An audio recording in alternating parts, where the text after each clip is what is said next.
eu me sinto verdadeiramente muito honrado de ter participado dos 10 anos do Amor e Caridade e poder voltar a participar dessa festa espiritual. É uma festa espiritual. E muito da reflexão que eu preparei para essa tarde e noite diz respeito ao motivo de ser uma festa espiritual. Esses 20 anos, estarmos aqui juntos, podermos compartilhar conhecimentos espirituais, poder compartilhar experiências que são os verdadeiros tesouros do Espírito. Aquilo que nem a traça, nem a ferrugem consomem, nem os ladrões roubam, aquele tesouro imortal, propriedade definitiva de cada espírito em jornada para Deus. O que falar numa festa de aniversário como essa? Depois da homenagem à Dona Lisete, aos espíritos que participaram desse projeto, tanto na elaboração quanto na execução, a todos que mantêm a chama acesa, a todos que trabalham para que essa obra do bem prossiga, avance, iluminando os corações. Depois desses jovens, o nosso patrimônio, o patrimônio do movimento espírita, essa juventude integrada, participando, deixando-nos boquiabertos e mostrando que estão preparados para levar adiante, para continuar o trabalho. Então nós temos muitos motivos para comemorar, muitos motivos. E eu queria falar de um texto de Paulo, muito importante, quando ele diz assim: agora permanecem as três, a tríade: fé, esperança e caridade. Então eu vim hoje, nessa festa espiritual de aniversário do Amor e Caridade, falar sobre fé, esperança e caridade. E claro, vamos começar pela fé. Eu assistia a um Reels no Instagram, e era um cachorro e o seu dono brincando com ele. Então ele pegava 2 copinhos de papel e colocava ração. Então ele levantava o copinho, colocava a ração, mexia uma vez, claro, o cãozinho esperto, colocava a patinha onde estava a ração. E aí ele apertava e na hora que ele levantava não tinha a ração. Até o cachorro já ficou desconfiado. Tinha alguma coisa errada. Aí ele fez de novo. Colocou a ração, mexeu, o cachorrinho pôs a patinha onde estava. Qualquer um sabia. Bem simples. Aí ele aperta o copo, levanta, não tem nada. Aí o cachorro começa a latir, para de brincar. Isso é acreditar. Acreditar nos leva para esse tipo de atividade. Eu acredito que, por exemplo, eu acreditava que ontem, no Spring Break, eu sairia no horário do voo. Não? É adivinhação. Você acredita. 1h e 40 minutos dentro do avião na fila para ele decolar. Mas esse é o movimento, oi, querida, obrigado, do acreditar. Acreditar nos leva para uma atividade, se quiserem chamar de jogo, de adivinhação. É por isso que Kardec pergunta aos espíritos: os espíritos veem a Deus?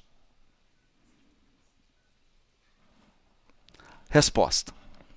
Os superiores, e quando Kardec usa essa terminologia, os superiores e os inferiores, ele não está se referindo àquela escala da questão 100. Imperfeitos, bons e puros. Então, tem essa de 3 degraus e tem uma de 2. Superiores e inferiores. Aí o superior é o puro. Nós somos inferiores. Desculpem os puros que estão aqui. Desculpem. Hã? Então, os superiores são os puros. Os superiores o veem e o compreendem. Os inferiores o sentem e o adivinham. Adivinham? Sim, porque estão no jogo de acreditar. Eu acredito que vai chover amanhã. Probabilidade. Eu acredito que os juros vão se manter na mesma. Eu acredito, percebe? Adivinhação. Probabilidade. Acreditar. Isso não tem nada a ver com fé. Nada a ver. Então, quando alguém te pergunta, você acredita em Deus? Você acredita em espírito? Você acredita em reencarnação? Você acredita em lei de causa e efeito? Você percebe? Você está no terreno da probabilidade, da aposta. Isso é eu acreditar. Fé não é isso. Por que não? Paulo vai escrever o texto mais completo sobre fé. Capítulo 11 da carta aos Hebreus. E ele começa assim: Abraão, tendo fé, saiu da sua parentela e se dirigiu à terra prometida. Tem um importante elemento aqui. Fé, que em hebraico significa emuná, em grego pistes, e foi traduzido para o latim, que é a base, inclusive, do inglês. Foi traduzido para o latim como fides. Fides.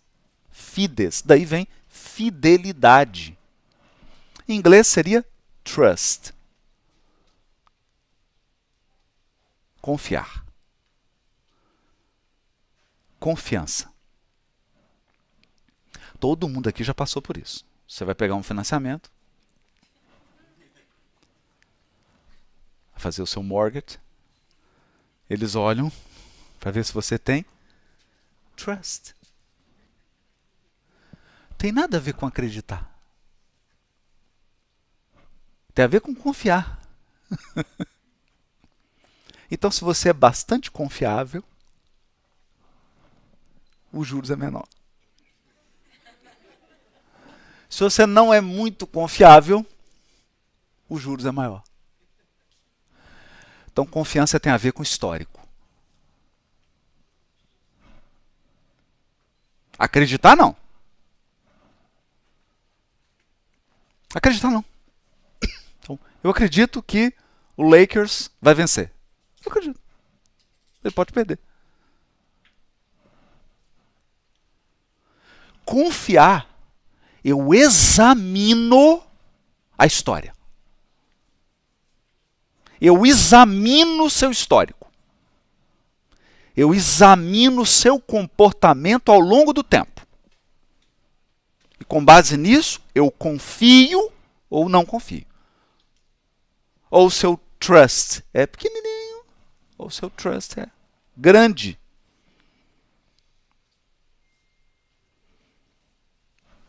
Então a palavra fé no Velho Testamento, no Novo Testamento e na obra básica, a palavra fé tem nada a ver com acreditar. No primeiro aniversário do Amor e Caridade, eu acreditava que tinha 2 bilhões de galáxias. Isso está gravado, está no YouTube. Para acabar com a minha trust, né? Porque chegou o James Webb, 2 trilhões de galáxias. Errei por pouco. Isso é acreditar. Não é? Isso é acreditar. O Milor Fernandes, grande escritor, com uma veia humorística extraordinária, ele escreveu assim: eu acredito que tenha vida inteligente fora da Terra. Na verdade, para mim está provado. E a prova disso é que até hoje eles não tentaram se comunicar conosco. Por isso que são inteligentes. Né? Mas como fé, confiança, fé está conectado com jornada. Todos os exemplos que são chamados na tradição bíblica de as heroínas e os heróis da fé, as heroínas e os heróis da fé são pessoas em movimento. Em movimento. Em jornada. Então, se você decidiu ficar em casa e nunca mais sair, você não precisa de fé.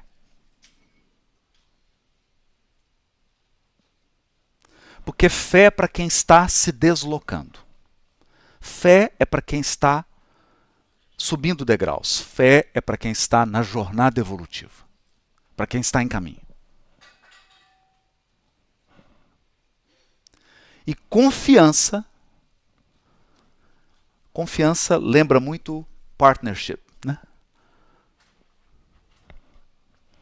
Calderaro, no capítulo 3 do livro No Mundo Maior, capítulo que fala da casa mental, vai dizer assim para André Luiz: a evolução, a jornada evolutiva, é obra de cooperativismo entre nós e Deus. Cooperação. O que significa isso? Tinham 2 vizinhos em Orlando. A casa linda, 2 casas lindas. Uma com jardim, atrás ele fez um pomar. A outra, tudo seco, horrível. O vizinho invejoso chegou para o outro e falou assim: nossa, Deus foi bom com você. Esse jardim na frente, esse pomar, essa casa pintada, tudo lindo. Ele falou assim: você tem razão. Deus foi muito bom comigo, porque Ele me deu saúde. Me deu oportunidade de trabalhar. Mas, vizinho, eu vou te dizer uma coisa. Você tinha que ver como que isso aqui estava horroroso quando era só Deus que estava cuidando.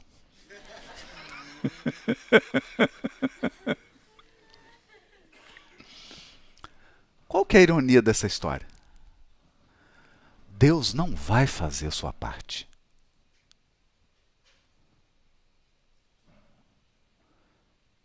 Nunca.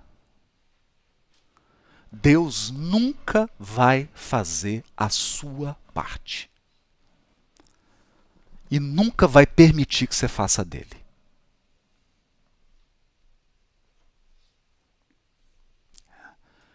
Então, No Evangelho segundo o Espiritismo, Kardec reproduz o ditado popular, que parece ser um ditado em várias nações, ele existe em várias línguas, em várias culturas: ajuda-te que o céu te ajudará. Quer dizer, então a primeira pessoa com quem você tem que se preocupar é com você mesmo, que é geralmente a pessoa que mais te atrapalha. Não é? A hora que você está prestes a conseguir, você vai lá e faz uma coisa para dar errado. A hora que está tudo estabilizado, você fala assim: ai, que tédio, deixa eu estragar um pouco a minha evolução. Não é assim? Está tudo tão equilibrado, tão harmonioso, deixa eu inserir um tumulto. Não é?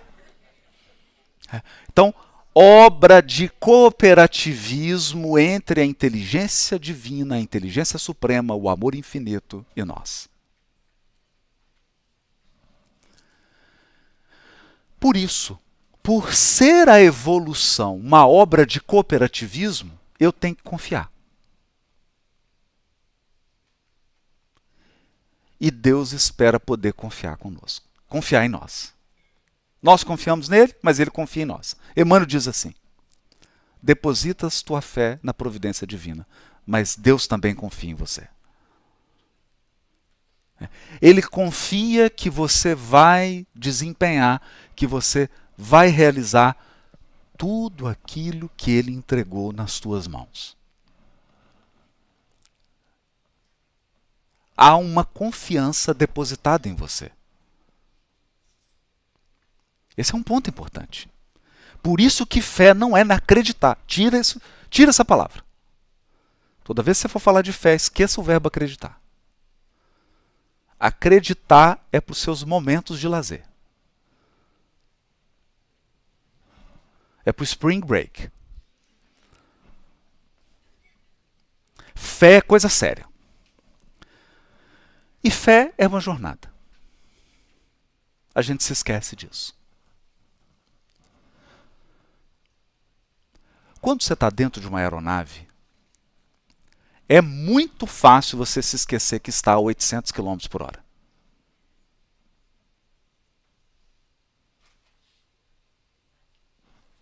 Porque a impressão de que você está parado. Você está sentado. A sensação de que você está imóvel.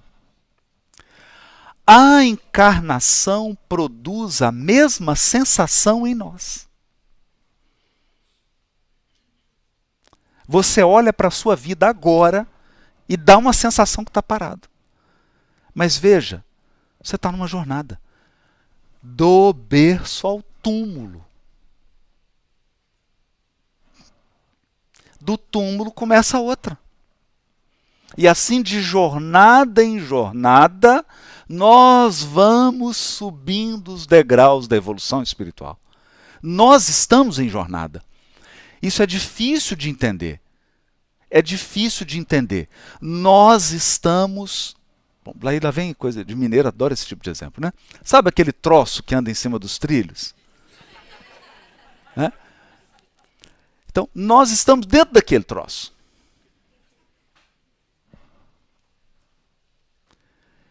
Você não sabe quem vai subir, quem vai descer. Você não sabe. Porque não tem uma regra. Quem entrou antes, desce primeiro. Às vezes desce primeiro quem entrou por último.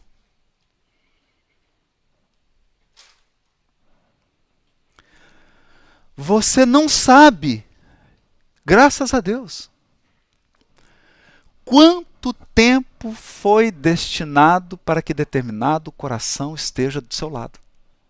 Você não sabe.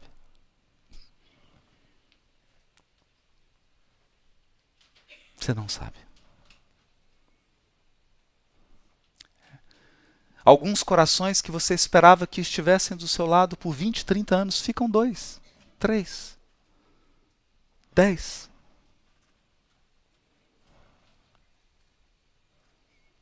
Porque você não está em um clube. Você não está em um local em que as pessoas chegam. Você está dentro de um vagão. Você está numa jornada.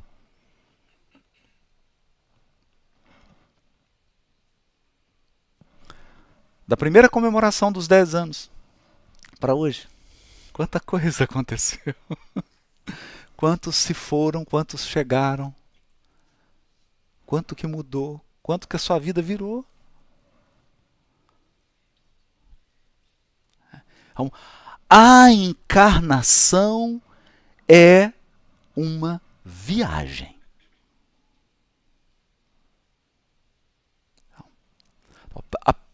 Talvez essa fosse a principal lição que nós deveríamos ensinar na evangelização.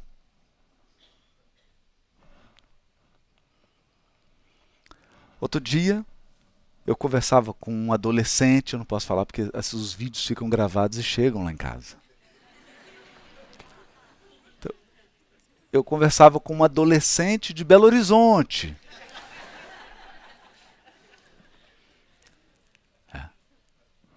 E ele me questionou uma coisa. Porque eu estava dizendo, vai onde? Qual que é o endereço? Ah, mas você já tem o Life. O aplicativo, né? O Life 360. Você já tem aí, né? No endereço onde você vai. Não é possível. E aí me questionou. Eu falei assim, eu queria fazer um acordo com você. Queria que a gente parasse essa conversa agora. Agora. E a gente voltasse essa conversa quando você tiver filho. Pode ser? Quando você tiver, a gente volta a conversar. Não está na hora. Percebe? Porque o que acontece no curso da nossa encarnação? A gente esquece. A gente esquece que está em jornada. Então, por exemplo, você acha que terá sua esposa e seu marido para sempre do seu lado. Você acha que vai ter seus filhos para sempre. Eles vão ficar sempre aqui. Que essa configuração que sua vida tem hoje vai permanecer intacta. Não vai. Não vai. Não vai. Tem uma. Talvez a coisa mais desconcertante da desencarnação. Eu acho que esse é o ponto mais. No fundo, esse é o ponto mais desconcertante da encarnação. Eu lembro, a irmã da minha mãe estava uma metástase e a minha prima ligou e falou assim, Haroldo, eu preciso que você venha aqui, não está podendo entrar, mas eu conversei com a médica, ela autorizou. Eu queria que você viesse conversar com a mamãe, minha tia. Porque ela não quer morrer. Eu falei, nem eu.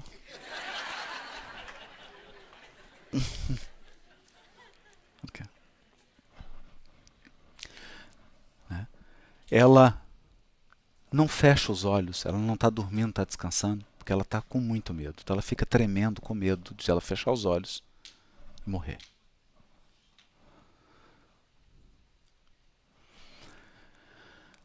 Eu parei tudo. Aquela tanto de compromisso, parei tudo. Fui lá. Aí subi, ela tremia.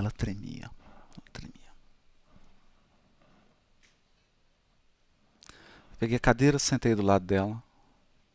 Eu falei assim, minha prima, fica só um pouquinho do lado. Deixa eu ficar com ela. Aí peguei nas mãos dela. Ela já não estava falando, mas entendia. Ela me olhou. Eu falei, tia, a senhora sabe, eu nasci sem nada, né? O primeiro enxovalzinho foi a senhora que deu. Eu vim sem nada. Parece que está dando certo, né? Pelo menos vestido eu tô. As meninas estão bem, tia. E comecei a citar. Tá assim, tá. outra está aqui. Está tudo bem, tia. Está tudo bem. A senhora cumpriu tudo que precisava cumprir. Está tudo certo, está tudo bem. Agora o vovô já estão aqui. Seu marido, o tio, já está todo mundo te esperando.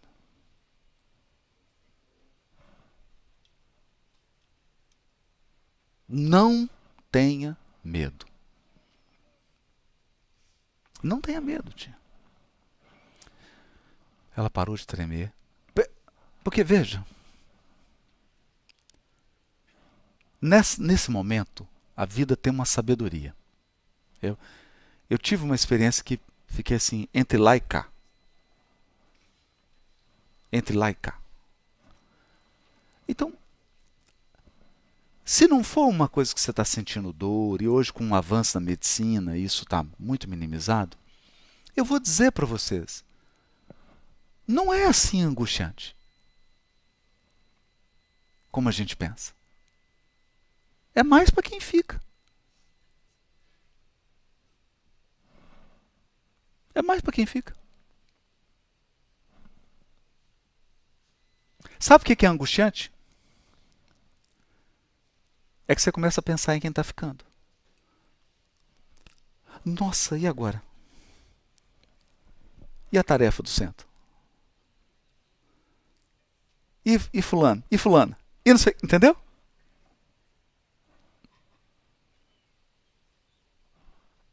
Porque você é envolvido. Ali você começa a ter certeza. A certeza da imortalidade. Mas veja, imortalidade não é um lugar que você chega, uma sala, para ficar parado. A imortalidade é uma jornada. É por isso que até os espíritos estão aqui desencarnados têm medo. Mesmo sabendo que não vai morrer. Percebe? Porque é o medo da jornada. Como é que vai ser? E agora? Como é que vai se desenrolar? Qual que é o próximo passo? Para onde eu tenho que ir? Quem vem? Quem fica? Quem volta?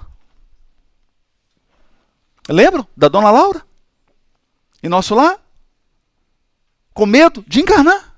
Aí ele estava meio triste, o Clarence falou, Laura, que é isso, minha filha? Percebe? É esse movimento. Então eu conversei com ela. Ela tranquilizou. Eu saí. Meia hora depois, minha prima me liga. Assim, mamãe desencarnou. Percebe? Mas por que isso? Não é só a visão... Veja, gente. Não é só a visão da imortalidade. Eu já participei já contei isso, né?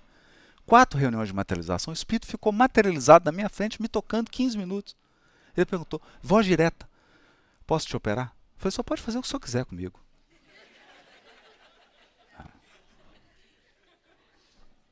Pode fazer o que o senhor quiser comigo. Eu estava encostado na parede, ele veio por trás, ele ficou 15 minutos, o espírito, fazendo carinho na minha cabeça. E apertando. Aí veio um outro, tirou meus óculos, aí brincando, né? E tirava meia do outro, não sei. Sumiu com meus óculos. Acabou a reunião de materialização. Eu falei, cadê meus óculos? Aí fomos para outra sala, onde tinha deixado as bolsas. Eu falei, gente, olha, fizeram uma brincadeira comigo aí, queria que você olhasse as bolsas, né? Meus óculos estão em algum lugar. Aí a pessoa começou a olhar e falou, olha, tem esse aqui, é o meu. Tirou meus óculos, pôs numa bolsa, estava na outra sala. Percebe? Você acha que isso me deu mais fé? Não. Não.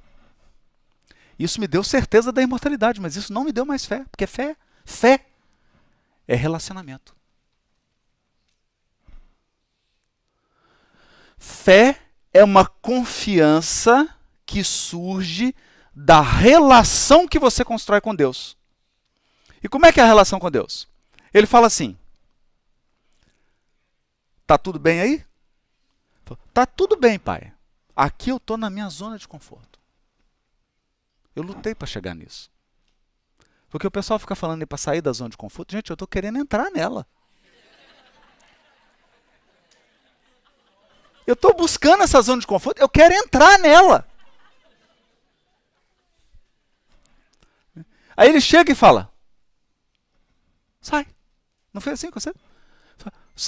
Sai por quê, pai? Porque agora eu vou te levar para a América. Oi? Não. Não, o senhor não vai fazer isso comigo.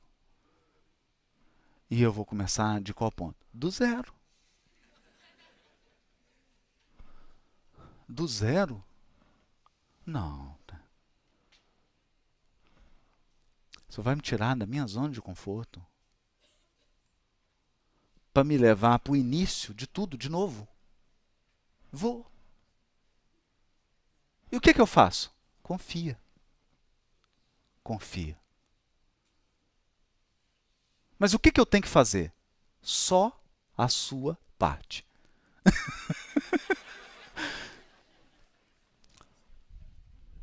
Só a sua. Percebeu como é que fé é difícil? Percebeu?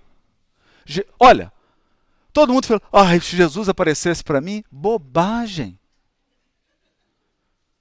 Primeiro, possivelmente, gente, ia te dar um branco, você nem conseguir falar nada com ele.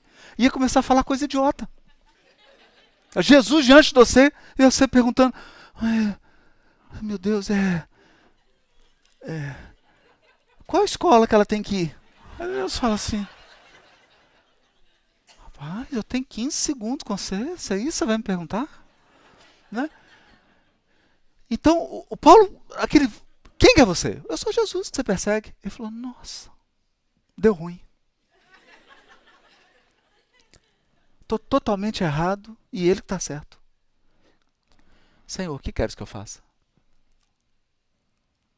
O que você espera na sua imaginação? O que você espera? Quando você acha que fé é acreditar? Jesus vai pegar uma lista e fazer assim, ó. Número 1. Escolha bem um relacionamento. Eu te indico fulana ou fulano. A gente acha que a resposta vai ser essa. Tu está em dúvida qual que vai ser a sua atividade? Olha, é melhor você se dedicar a essa atividade. Não. O que Jesus fala com ele? Entra na cidade e lá te será dito o que deves fazer. Senhor, o Senhor sabe que eu estou perdido. O Senhor quer que eu entre, quer dizer, que eu me coloque em movimento, perdido.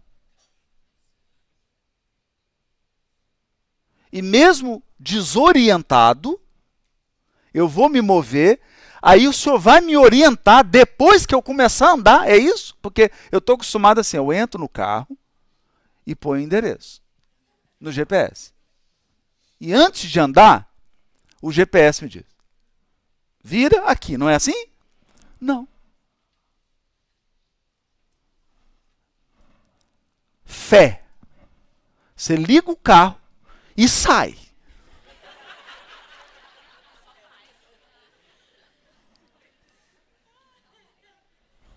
E sai.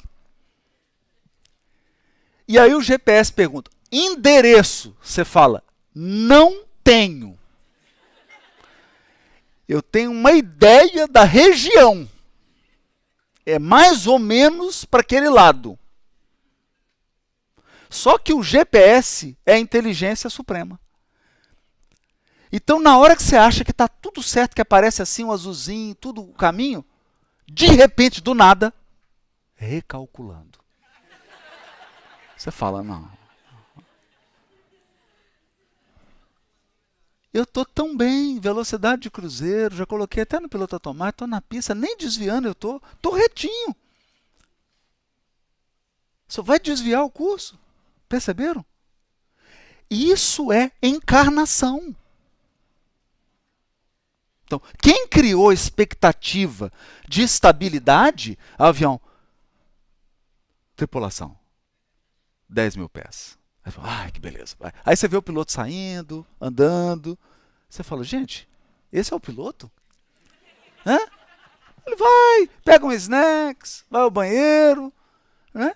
Velocidade de cruzeiro. Encarnação não é assim. Não tem isso. Então você precisa de confiança. Você precisa de confiança. Quando tudo se fecha, todas as portas se fecham, você não vê mais saída. Geralmente, Deus gosta de agir nessas horas. É nessa hora que ele resolve fazer a parte dele.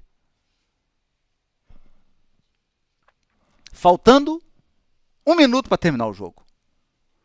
Seu coração já está saindo pela boca. Você fala, nessa eu não tem jeito. Agora foi.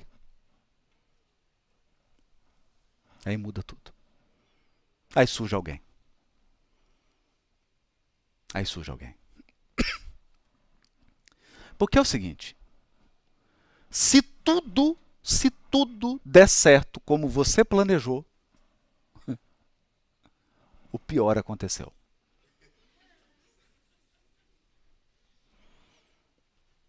Não é? Se tudo der certo como você planejou, porque você planeja no limitado, Deus vê o ilimitado.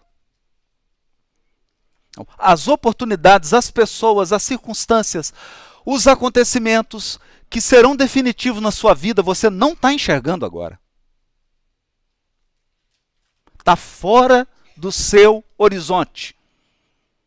Graças a Deus, senão você atrapalhava.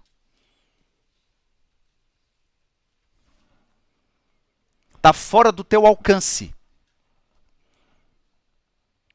Então, como eu me dirijo para a minha programação espiritual? Como eu me dirijo? Eu me atenho ao presente, aos meus deveres presentes.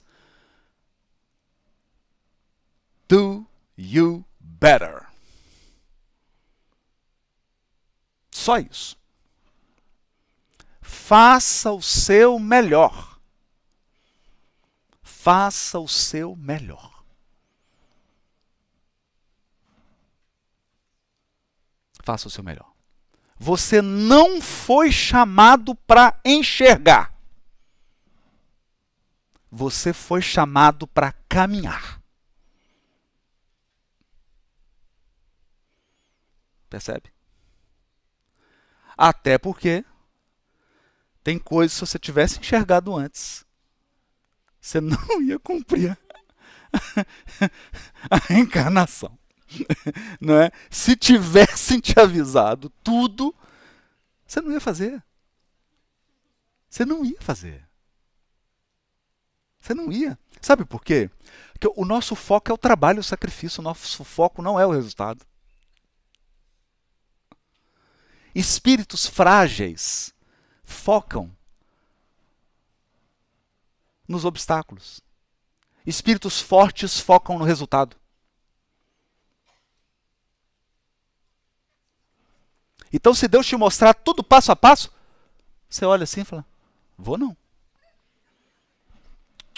Vou não. Mas vai dar tudo certo. Não vou passar por isso não. Nem escolhe outro. Escolhe outro. É. Então, a vida se revela.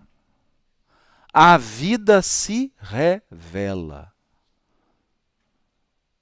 A vida vai abrindo seus véus aos poucos. Até abrir o último véu. Qual que é o último véu? Filha, filho. Deu. Acabou. A existência corporal acaba. Acaba. A hora que acabar, acabou. Pessoal, fui. Te vejo em breve. Não é? Te vejo em breve. Então, Se você observa, quando você lê a obra de André Luiz, quando você lê os romances de Emmanuel, especialmente a obra de André Luiz, né, a obra de Manuel Filomeno de Miranda, porque você vai vendo a interação do mundo espiritual com o mundo corporal. O que você percebe? Fluxo. Fluxo. Quem está lá estão vindo, quem está aqui está indo.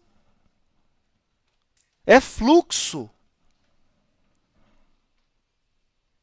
Nós somos. Só termina o fluxo. Tem uma boa notícia para vocês. Para todos nós. Termina a peregrinação. Espírito puro, bem-aventurado, morador de mundo celeste. Acabou. Então Kardec pergunta assim: o espírito que ainda não atingiu a pureza, o que ele é? Ele é espírito errante. Não é errante, não é o que erra, não. Errante, o sinônimo é peregrino. Espírito peregrino. Peregrino, você quer ver uma coisa? O que é o peregrino? Tem um tanto de gente aqui. Estou reconhecendo uma turminha da França, na época da Revolução Francesa. Tem uma turminha aqui. E agora está aqui. Tem uma turma aqui da Grécia. Tem uma turma aqui de Roma. Tem uma turma aqui do Egito. Isso aí tem um tanto. Percebe? Tem uma turminha aqui que veio lá da Índia, do Egito. Ó, já falei do Egito, da China, da Ásia. Você olha e fala assim: rapaz, tu veio da Ásia, né? Não, nasci aqui. Não, nasceu aqui agora. Peregrino. Então você está numa jornada. Uma jornada que está se sucedendo, cada vida um ato, cada corpo uma veste. Um século, um dia. Um século, um dia. Percebe? Confiança. Então, confiança. Qual hoje é o meu grande desafio? Grande desafio. O grande desafio da fé é estabelecer uma relação com Deus. É por isso que os espíritos que estabelecem uma forte relação com Deus, eles têm a semana de DR. Você está discutindo a relação. Que você acorda e fala assim: não estou entendendo nada. Alguma coisa está muito errada. Vocês olham esses papéis aí, estão me confundindo com alguém. Estão me confundindo. E aí as coisas vão. É tão engraçado, né? Eu estava num momento assim de muita transição, muita mudança. Não necessariamente de coisa ruim, mas angustiante. Porque a mudança é angustiante. A mudança é angustiante. Porque ela te força a reaprender o que você achava que sabia. Então eu estava angustiante. Aí cheguei na casa, fazer uma palestra, cheguei na casa da pessoa, o casal, aí eles me receberam, aí ela me deu um copo lindo desse tamanho. Copo assim, maravilhoso, para colocar água, café, qualquer coisa. Um copo. Eu falei, gente, era o meu sonho. Você faz a live, aquele copo, você põe 1,5 litro de água. Maravilhoso o copo. E aí o copo tinha um H personalizado. Aí ela falou assim: olha, tem uma coisa que você fala tanto. Aí virou o copo. Estava escrito: isso também passa.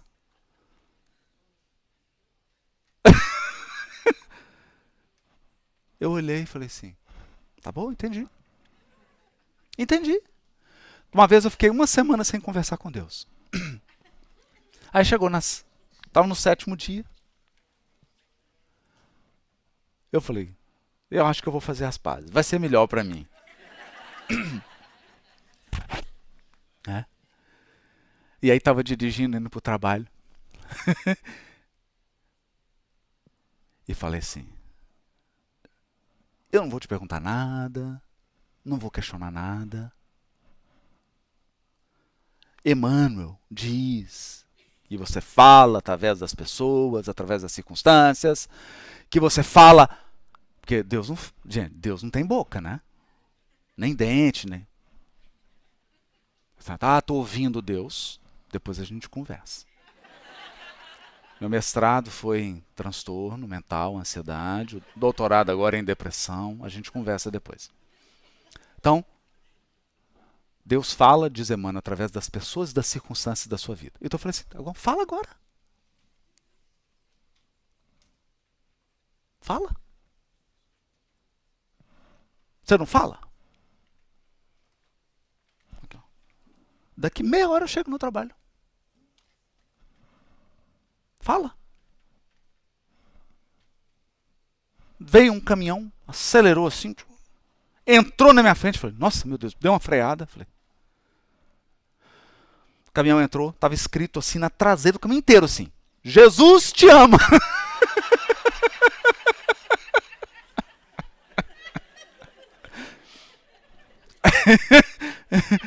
Aí eu não sabia se eu ficava mais 7 dias de mal, sem conversar, ou se eu reatava com ele. Relacionamento, jornada. Então essa ideia fantasiosa que a gente tem de fé, acreditar, esquece isso. Esquece isso. A fé é essa, você vai estreitando o laço, você vai entendendo. Você vai entendendo. Gente, presta atenção. Deus é Deus, mas ele age de forma diferente na vida de cada pessoa. Entenda isso. Não fica achando que Deus vai agir na sua vida como age na vida do seu cunhado, da sua irmã. Deus age na sua vida de um jeito que é com você. É personalizado. Ou é customizado. É customizado. Então, é um jeito que é com você. Porque tem a ver com a sua história evolutiva, tem a ver com o seu psiquismo, tem a ver com o seu nível evolutivo, tem a ver com o que ele quer. Para onde ele quer te levar. Percebe? Então, você fica olhando, nossa, mas fulano, com você vai ser totalmente diferente. Então, o difícil da fé é você entender qual é o padrão de ação de Deus na sua vida. Qual é o padrão? Como que ele age na sua vida? Tem um padrão. Você vai ter que descobrir isso. Você vai ter que entender o que ele faz com você. Porque se for de um outro jeito, não funciona. Com você, não funciona. Sabe quando a pessoa é um pouquinho teimosa? Só um pouquinho. Né? Com essas pessoas, geralmente Deus faz um barulho danado. É quase assim, bomba atômica. Para a pessoa perceber, né? Tem outros que é uma coisa sutil. A pessoa fala assim, já entendi. Você fala, não é possível. É diferente. Como se dá essa interação da providência divina? Ai, Haroldo, da onde você está tirando isso? É? Chega em casa, abra um livro, ele é da codificação. Ele se chama A Gênese. Capítulo 2. Deus. Item. Providência divina. Kardec diz assim, muitos duvidam que Deus se intrometa em questões pequenas da nossa vida. Grande engano. Gostou não? Discute com Kardec. Não é comigo. Briga lá com a Gênese. A providência divina. Nos mínimos detalhes da sua vida, está lá. E aí ele vai explicar por quê. Por causa do quê? Por causa do fluido cósmico, você está mergulhado nele. providência divina, nos mínimos detalhes da sua vida. Mas como você é singular, a ação de Deus na sua vida é singular. Você tem que entender isso.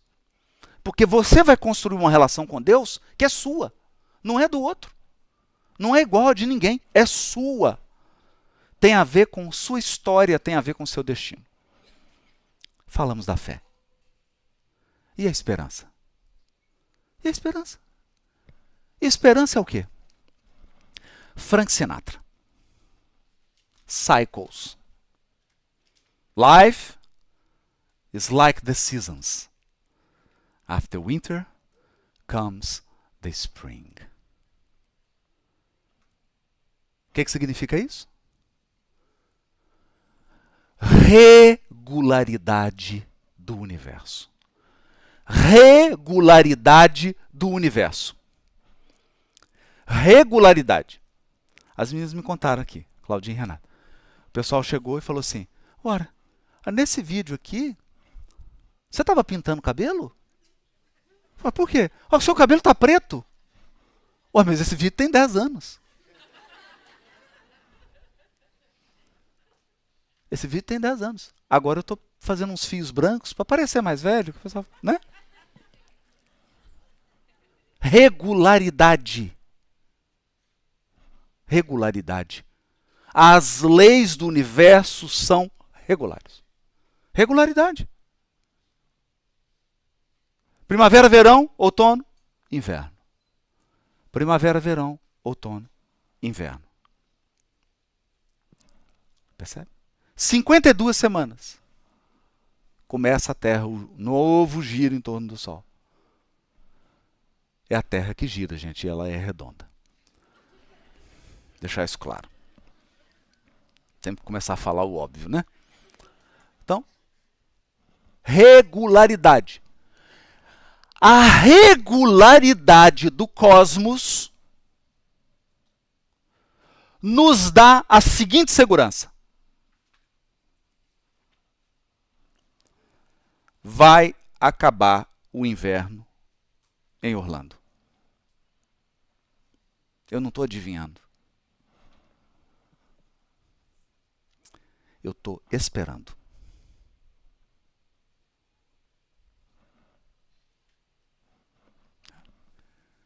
Estou esperando. Então, todos os encarnados vão desencarnar. E todos os desencarnados vão encarnar.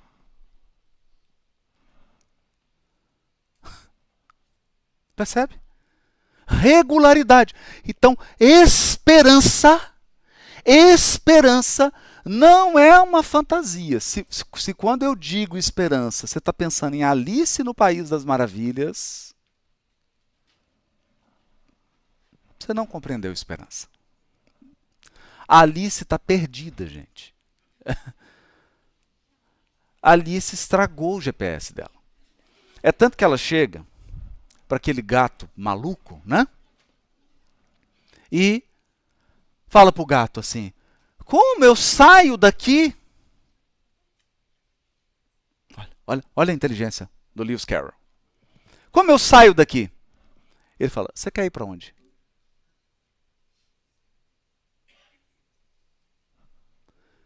Ela não está tão perdida que ela nem entendeu a pergunta. Né? Porque ela falou, eu quero sair daqui. Ele falou assim, ok, você quer ir para onde? Você quer sair, mas você quer ir para onde? Você quer sair da prova que você está passando, mas você quer ir para onde? Você quer sair da expiação que você está nela, mas você quer ir para onde? Você quer ir para onde? Ela fala, não sei. Foi honesta, né? Não sei. Aí ele falou assim, então tá fácil, pega qualquer caminho. Pega qualquer caminho. Qualquer caminho. Para quem não sabe para onde vai, ônibus errado é a melhor indicação. Não é? Chega no aeroporto e fala, uma passagem, por favor. Para onde? Não sei, estou perdido. Me manda para qualquer lugar.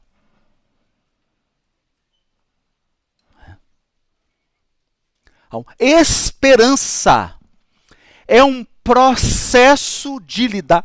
Se fé é como eu lido com Deus, esperança é como eu lido com o mundo. Vou repetir. Esperança é você entender qual o padrão de ação de Deus na sua vida. Na sua vida. Na sua.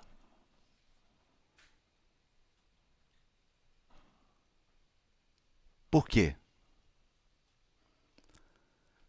Você, mãe, pai, trata a criancinha de 2 anos como o adolescente que está indo para o college? I hope not. Eu espero que não. Eu sei que tem. Eu sei que tem.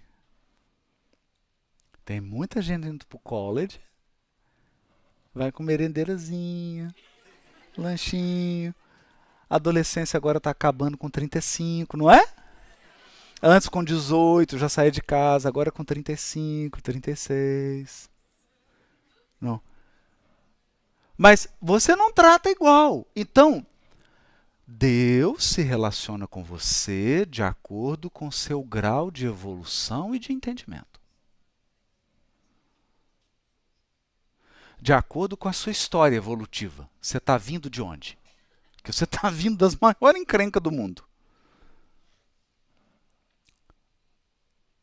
Como que você acha que vai ser? Apagar uma borracha?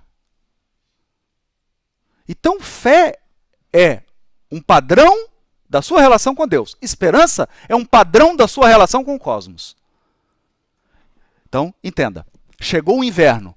Chegou o inverno. Aprenda a lidar com o inverno.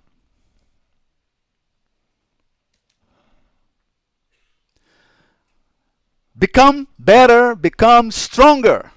Seja mais forte, seja melhor. Essa é a lição do inverno. Aí vem a primavera. Aprenda a tirar proveito das oportunidades. Primavera é oportunidade. Aprenda a tirar proveito das oportunidades. Aí chega o verão. Aprenda a cuidar e a proteger. Aprenda a cuidar e a proteger. Você criou um grupo espírita, eles vão destruir. Gente, presta atenção numa coisa. Você está fazendo nada. À toa, sem fazer nada. Todas as pragas estão dormindo. Todas as ervas daninhas estão paradas. É só você plantar. Adivinha? Todas as pragas vêm invadir sua plantação. Todas as ervas daninhas estavam mortas, ressuscitam. Walking Dead. Tudo vem para atacar o que você está construindo.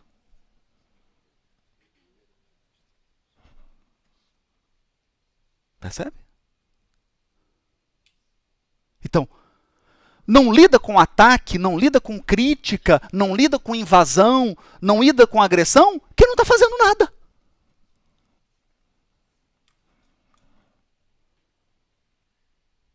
Começou a fazer.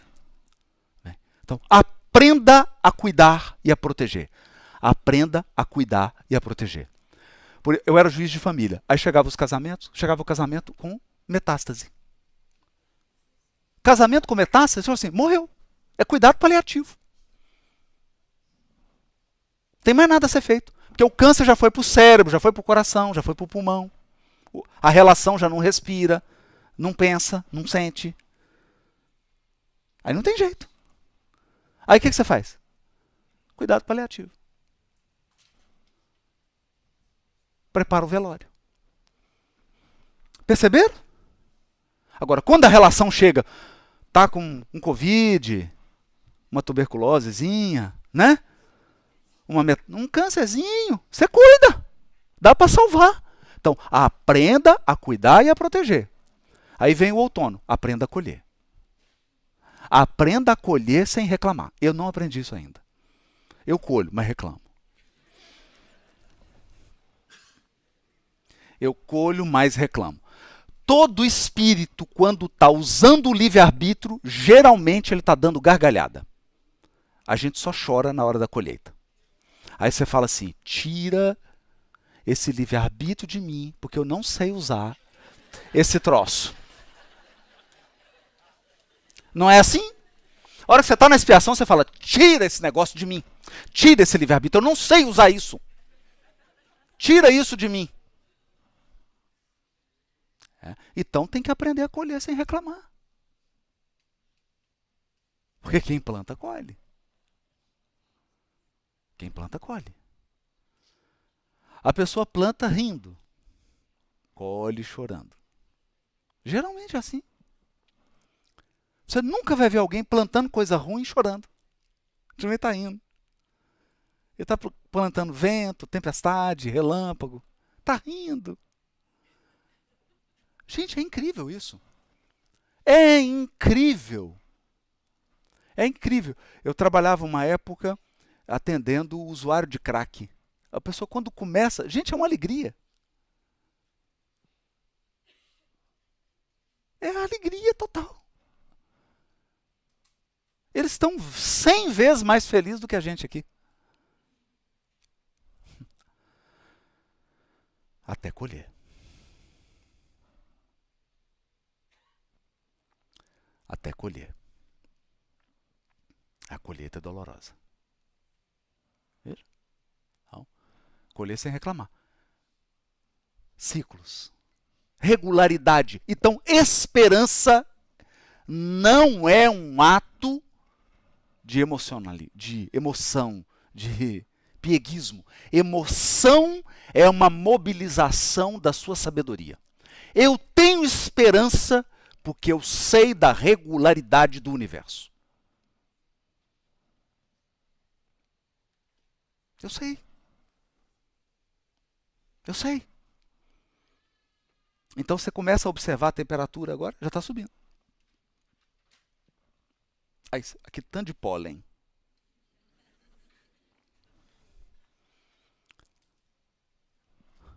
Spring. Não é? Esperança. Então, o Rubem Alves definia esperança, eu acho isso fantástico. Ele dizia assim, alegria é quando é primavera aqui dentro e é primavera lá fora. Então, eu olho para fora, está tudo florido, está tudo colorido. Eu olho para dentro, está tudo florido, está tudo colorido. Esperança é, eu olho para fora, só tem neve. Mas aqui dentro está florido. Está florido aqui dentro, só tem gelo lá fora. Mas eu sei, after winter comes the spring. Isso é esperança. Então, esperança é um ato de sabedoria. Eu preciso entender a sabedoria da vida. Eu preciso entender a sabedoria da vida.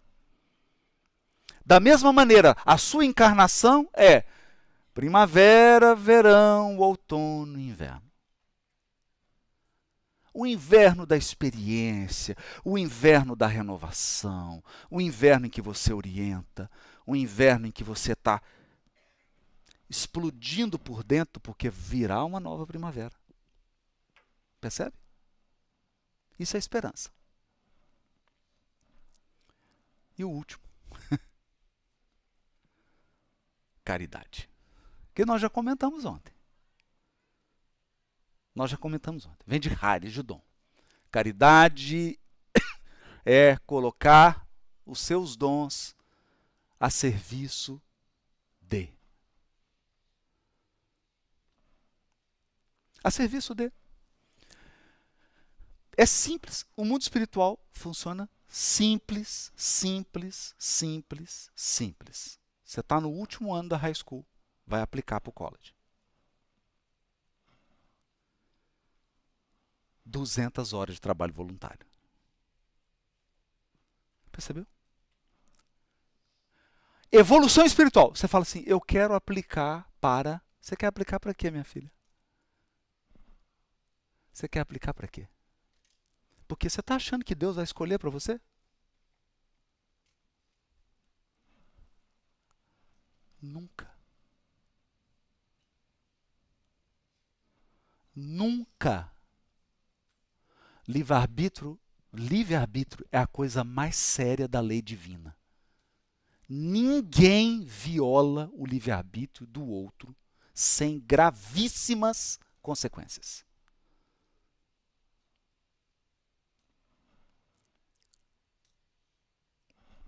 Deus não escolhe para você. Você quer aplicar para quê, filha? Eu quero aplicar para isso. Quantas horas Quantas horas de dom colocado a serviço do próximo? Quantas horas de caridade? 1/4 de hora. Então você não consegue aplicar para isso que você quer. Filho. Não consegue. Percebeu? Por quê?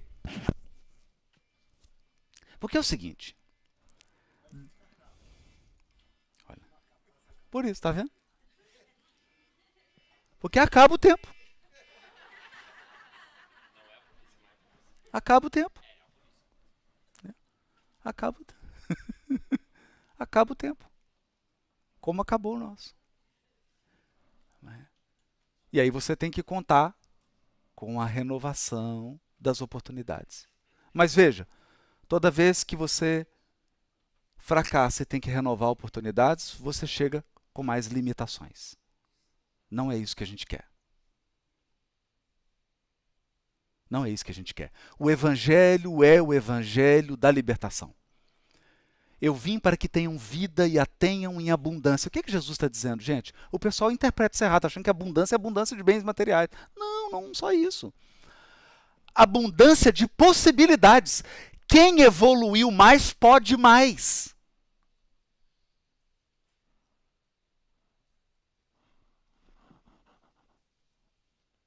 Subiu mais? Pode mais. E sobe mais quem ama mais. Aniceto, André Luiz, os mensageiros. André, os que amam governam a vida.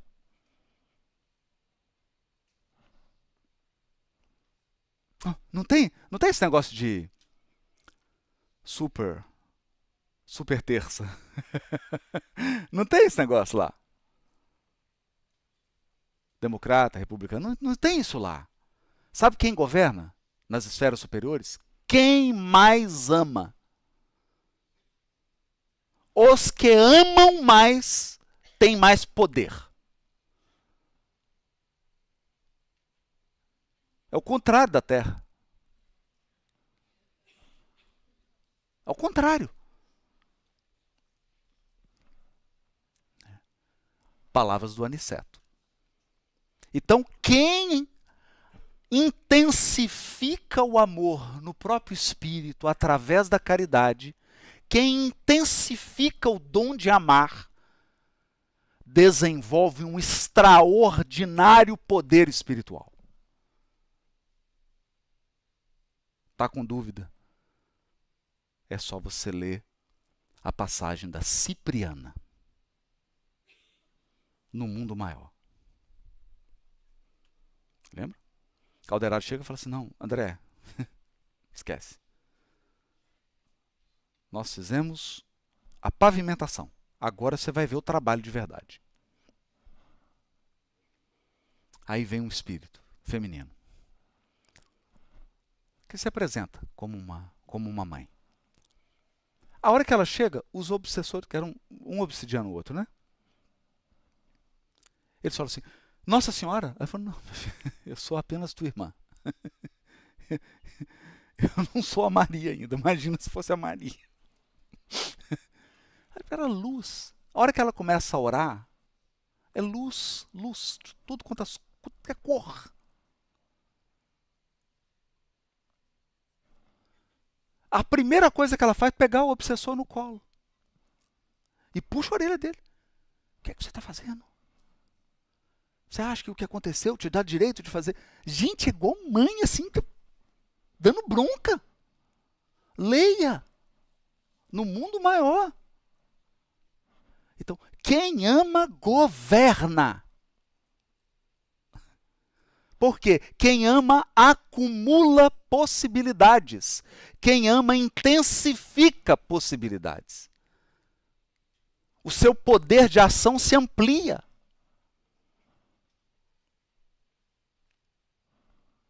Se amplia. Por isso, fé, trust, esperança, sabedoria de entender os padrões do universo e amor. Intensifique o seu poder. Intensifique o seu poder espiritual, porque você vai precisar dele para ajudar quem você ama. Acredite em mim. O dia que você quiser interceder por alguém que você ama, a pergunta que eu vou te fazer é assim: qual que é a cota de amor que você já acumulou?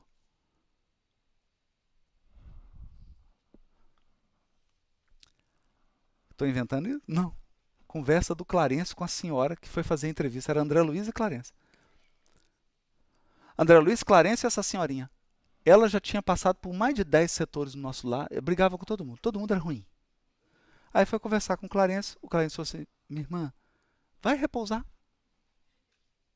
Bosque das Águas. Você não aprendeu a servir. E por não ter aprendido a servir, você não acumulou amor e possibilidades. Você não tem condição de ajudar seus filhos. Você não tem autorização aqui para ajudar seus filhos. Gente, é de chorar.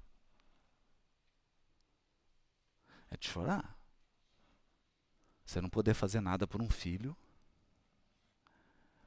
Aí você vai para o bosque das águas, você não sabe onde tem mais água. Se é nos seus olhos ou se é no bosque. O André Luiz viu aquilo e começa a tremer. Ele falou: e você, meu filho, o que você quer? Qualquer trabalho. Pode. Qualquer trabalho. O que tem? Só quer que faz o que aqui? Quer que varre aqui, limpa? Só quer que faz o quê? Aí o Clarence sorriu. Entendeu na hora. Ele percebeu na hora. Né? Quer ajudar quem você ama. Quer ajudar quem você ama. Quer interceder. Acumula os poderes que só o amor confere aos espíritos.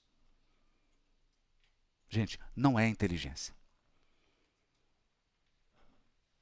Não é inteligência. Geralmente os mais inteligentes são os que menos podem ajudar.